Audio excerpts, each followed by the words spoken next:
안녕하세요. 영광의 꽃입니다. 오늘은 하나님의 능력으로 사는 삶에 대해서 함께 은혜의 시간이 되었으면 합니다. 주 안에서, 그리스도 예수 안에서, 하나님 안에서 사는 삶은 성도의 특권입니다. 오직 하나님의 자녀만이 하나님을 누릴 수 있기 때문입니다. 잠시 현실을 보겠습니다. 오늘의 문제는 복잡해 보입니다. 이런저런 이유로 어떤 현실이 발생했고, 미래는 이럴 수도 저럴 수도 있습니다. 또 가난할 때도 풍성할 때도 있습니다. 관계가 좋을 때도 외로울 때도 있습니다. 건강할 때도 그렇지 못할 때도 있습니다. 창문을 열면 낙태, 동성애, 음란, 탐욕, 거짓말이 거리를 배회합니다. 어떻게 살아야 할까요? 어디에서 이 풍진 세상을 이겨내고 살아갈 힘을 얻을까요? 히브리서 제11장에 보니까 1절, 믿음은 바라는 것들의 실상이요 보이지 않는 것들의 증거니. 2절, 선진들이 이로써 증거를 얻었느니라. 3절, 믿음으로 모든 세계가 하나님의 말씀으로 이루어진 줄을 우리가 아나니 보이는 것은 나타나는 것으로 말미암아 된 것이 아니니라. 35절, 여자들은 자기의 죽은 자들을 부활로 받아들이기도 하며 또 어떤 이들은 더 좋은 부활을 얻고자 하여 심한 고문을 받되 구차히 풀려나기를 원하지 아니하였으며. 36절, 또 어떤 이들은 조롱과 채찍뿐만 아니라 결박과 옥에 갇히는 시련도 받았으며. 37절, 돌로 치는 것과 톱으로 켜는 것과 시험과 칼로 죽임을 당하고 양과 염소의 가죽을 입고 유리하여 궁핍과 환난과 학대를 받았으니. 38절, 이런 사람은 세상이 감당하지 못하느니라. 그들이 광야와 산과 동굴과 토굴에 유리하였느니라. 39절, 이 사람들은 다 믿음으로 말미암아 증거를 받았으나 약속된 것을 받지 못하였으니.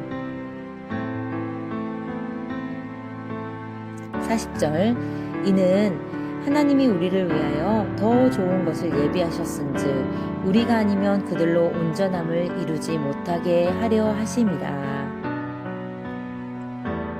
위로가 되셨습니까? 우리는 무엇을 잡고 있을 필요가 없습니다. 다만 하나님 안에서 하나님의 능력으로 살면 됩니다.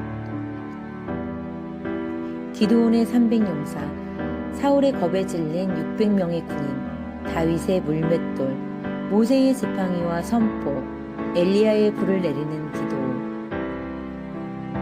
이들은 300용사, 600명의 군인, 물맷돌, 지팡이, 엘리야의 용권을 의지하지 않았습니다.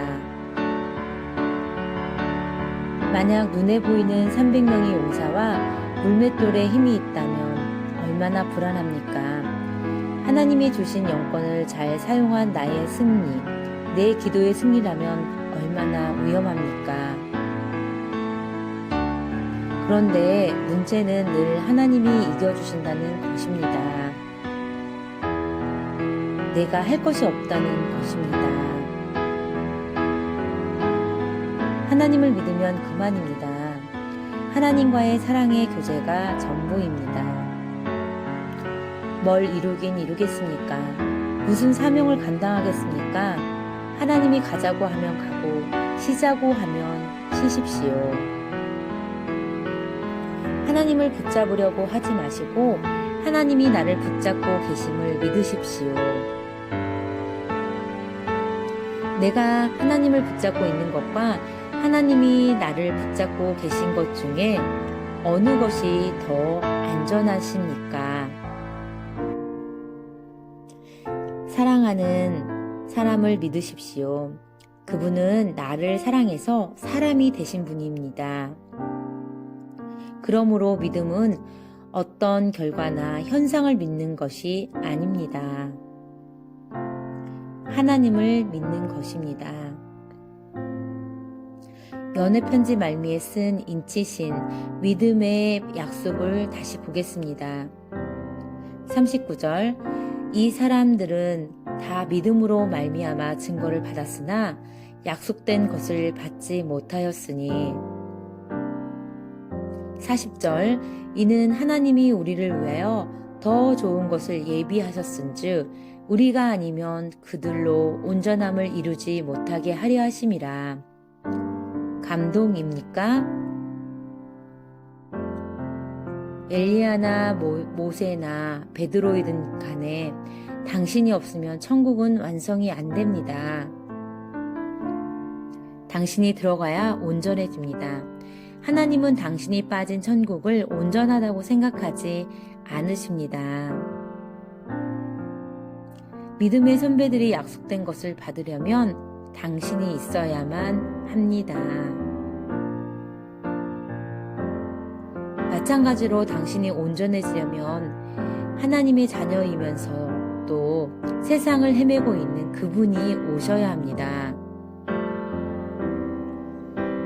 아무리 큰 소리 쳐보고 큰 괴를 이루고 많은 성도가 은혜를 받고 함께 찬양해봐야 당신이 빠진 교회는 온전하지 않습니다. 하나님은 당신이 빠진 천국을 천국이라고 부르지 않습니다. 그리고 당신이 섬기고 있는 아직은 원수된 그분이 오셔야만 온전해집니다. 분명한 것은 그것이 무엇인지 정확히 알지 못하지만 더 좋은 것이 예비되어 있다는 것입니다. 더 좋은 것은 무엇일까요? 믿음의 선배들이 깔아놓은 신앙의 증거들입니다. 우리의 선배들의 목숨을 건 신앙의 싸움은 우리 모두를 위한 것이라는 것입니다. 우리가 존재해야만 그들의 신앙의 결단과 헌신은 마침내 온전해진다는 것입니다. 그들의 신앙의 경주는 희미하고 불투명하지만 당신이 하나님의 은혜 안에 들어올 때 그들의 신앙은 보다 더 온전해진다는 것입니다. 다시 설명해 보겠습니다. 모세와 여호수아, 엘리야, 그리고 수많은 선지자들의 믿음의 경주는 당신의 믿음 안에 올바로 서 있을 때 온전해집니다. 당신이 빠지면 그들의 헌신은 온전하지 못한 상태로 당신을 세우기 위해 늘 당신 곁에 증거로 남아 있습니다. 모든 믿음의 선진들이 당신의 신앙의 경주를 지켜보고 응원하고 있다는 것입니다. 무엇을 해야 할까요? 전도를 할까요? 말씀을 묵상할까요? 다 좋습니다만 지금 즉시 하나님 안으로 들어가십시오. 그리고 그분의 품에서 안식하시고 그분을 신뢰하십시오. 그리고 믿음의 후배들을 위하여 예수님처럼 다 내어 놓으십시오. 다 내어 놓으라니요. 조금 그렇죠? 몇 가지만 하면 되는 것 아닌가? 이 세계가 그렇습니다. 결국은 다 하나님의 것입니다. 다 내어놓고 하나님의 능력으로 살아보십시오. 내리막도 오르막도 기쁨도 슬픔도 있지만 늘 하나님이 함께 하시면 괜찮습니다.